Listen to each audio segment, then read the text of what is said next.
తన 100 రోజుల పరిపాలనలో వరదలు, ఆడపిల్లల మీద రేపులు, వైఎస్ఆర్సీపీ వాళ్ళని మర్డర్ చేయటం, నరికి చంపటం, వాళ్ళ మీద తప్పుడు కేసులు పెట్టి ప్రజలకు ఇచ్చిన ఏ హామీ నెరవేర్చలేదు. కాబట్టి ప్రజల్లో తనకొస్తున్న చెడ్డ పేరుని డైవర్ట్ చేయడానికి డైవర్షన్ పాలిటిక్స్ లో ఈరోజు వెంకటేశ్వర స్వామిని కూడా చంద్రబాబు నాయుడు గారు వదలలేదనేది మనకు స్పష్టంగా కనిపిస్తోంది.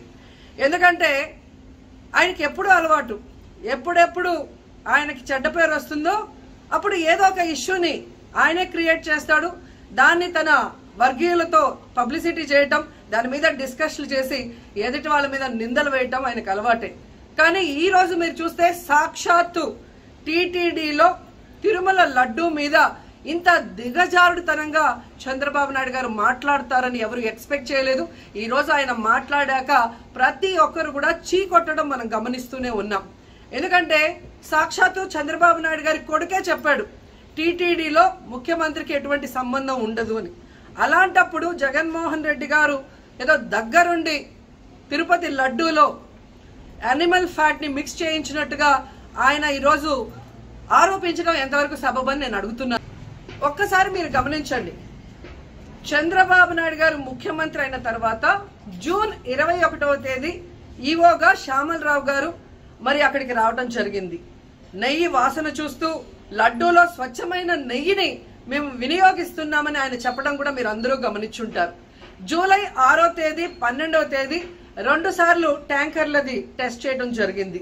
అందులో వెజిటబుల్ ఫ్యాట్ మిక్స్ అయింది కాబట్టి దాన్ని రిజెక్ట్ చేశాము, దాన్ని వాడలేదు అని శ్యామలరావు గారు చెప్పడం మనం అందరం కూడా గమనించాం.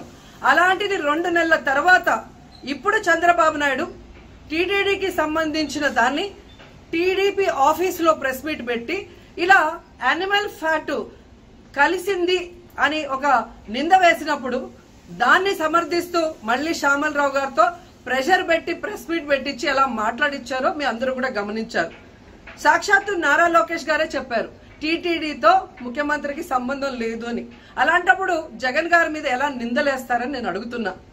ఈరోజు మీ ప్రభుత్వంలో మీ ఈవో ఉండగా మీరు టెస్టింగ్ చేసిన మిల్క్ లో వెజిటబుల్ ఫ్యాటా ఇంకో ఫ్యాటా ఉంటే దానికి బాధ్యత ఎవరు?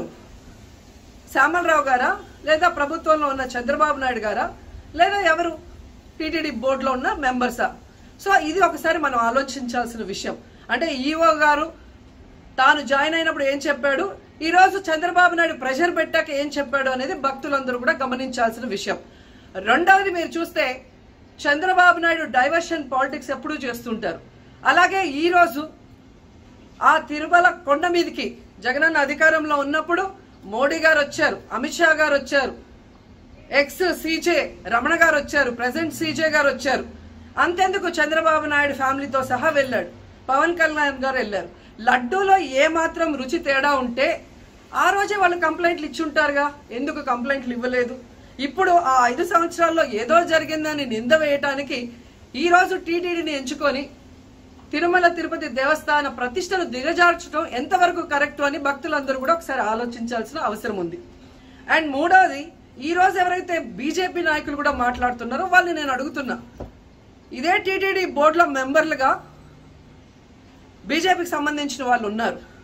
మరి ఆ రోజు తప్పు జరిగితే వీళ్ళందరూ ఎందుకు మోడీ గారికి అమిత్ షాకి ఇన్ఫార్మ్ చేయలేదు, ఎందుకు దీని మీద చర్యలు చేపట్టలేదు అనేది నేను అడుగుతున్నా. అలాగే ఈరోజు తెలుగుదేశం పార్టీ అధికార పార్టీలో ఉన్న వేమిరెడ్డి ప్రశాంతి గారు ఆ 5 సంవత్సరాల కాలంలో ఈ పర్చేసింగ్ కమిటీలో 5 సంవత్సరాలు ఉన్నారు. అలాగే ఇప్పుడు మంత్రిగా ఉన్న పార్థసారథి గారు కూడా పర్చేసింగ్ కమిటీలో ఉన్నారు. మరి వాళ్ళని విచారించండి, ఆ బోర్డు మెంబర్లందరినీ బయటకు వచ్చి మాట్లాడమని చెప్పండి, తప్పు జరిగిందా లేదా. ఈరోజు ఇంతమంది గొప్ప గొప్ప వాళ్ళు తిరుమలకు పోయి లడ్డు తిన్నా జరగని తప్పు వాళ్ళ పర్చేస్ కమిటీలో ఉన్న వాళ్ళు జనసేన పార్టీ తెలుగుదేశం పార్టీలో చేరిన వాళ్ళని మాట్లాడకుండా కేవలం జగన్ గారిని టార్గెట్ చేసి మాట్లాడటం చూస్తే రాజకీయ లబ్ధి కోసం తిరుమల పవిత్రను భ్రష్టు పట్టిస్తూ ఈరోజు చంద్రబాబు నాయుడు చేస్తున్న నీచ నికృష్ట రాజకీయాలు అందరూ కూడా గమనించి ఆ చంద్రబాబు నాయుడుకి బుద్ధి చెప్పమని కోరుకుంటున్నా. ఇక ఫైనల్ గా తనని ఎవరో నమ్మరు అనుకున్నప్పుడు పవన్ కళ్యాణ్ గారిని ఫ్రేమ్ లోకి తీసుకురావడం చూస్తున్నాం. ఇది కూడా మనం అందరూ కూడా గమనించాలి. ఎందుకంటే ప్రాయశ్చిత్త దీక్ష చేస్తున్నానని పవన్ కళ్యాణ్ అంటున్నారు. ప్రాయశ్చిత్త దీక్ష ఎవరు చేస్తారు? తప్పు చేసిన వాళ్ళు చేస్తారు. అంటే చంద్రబాబు నాయుడు తప్పు చేశాడు, ఇది అబద్ధం, ఈ లడ్డూలో కల్తీ జరగలేదు, ఇది నాకెక్కడొచ్చి ఆ పాపం చుట్టుకుంటుందన్న భయంతో పవన్ కళ్యాణ్ ప్రాయశ్చిత్త దీక్ష చేస్తున్నారనేది ఈ రోజు మాకు అందరికీ అర్థమవుతున్న విషయం.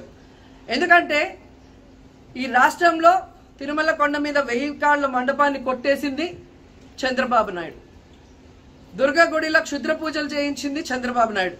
విజయవాడలో 25కు పైగా పవిత్రమైన దేవాలయాల్ని కూర్చింది చంద్రబాబు నాయుడు.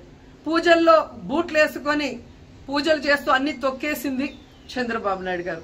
ఇలాంటి చంద్రబాబు నాయుడు కోసం ఎన్ని ప్రాయశ్చిత్త దీక్షలు చేసినా ఆయనైతే దేవుడు క్షమించడు, అలాగే హిందువులు కూడా చంద్రబాబు నాయుడిని క్షమించరు.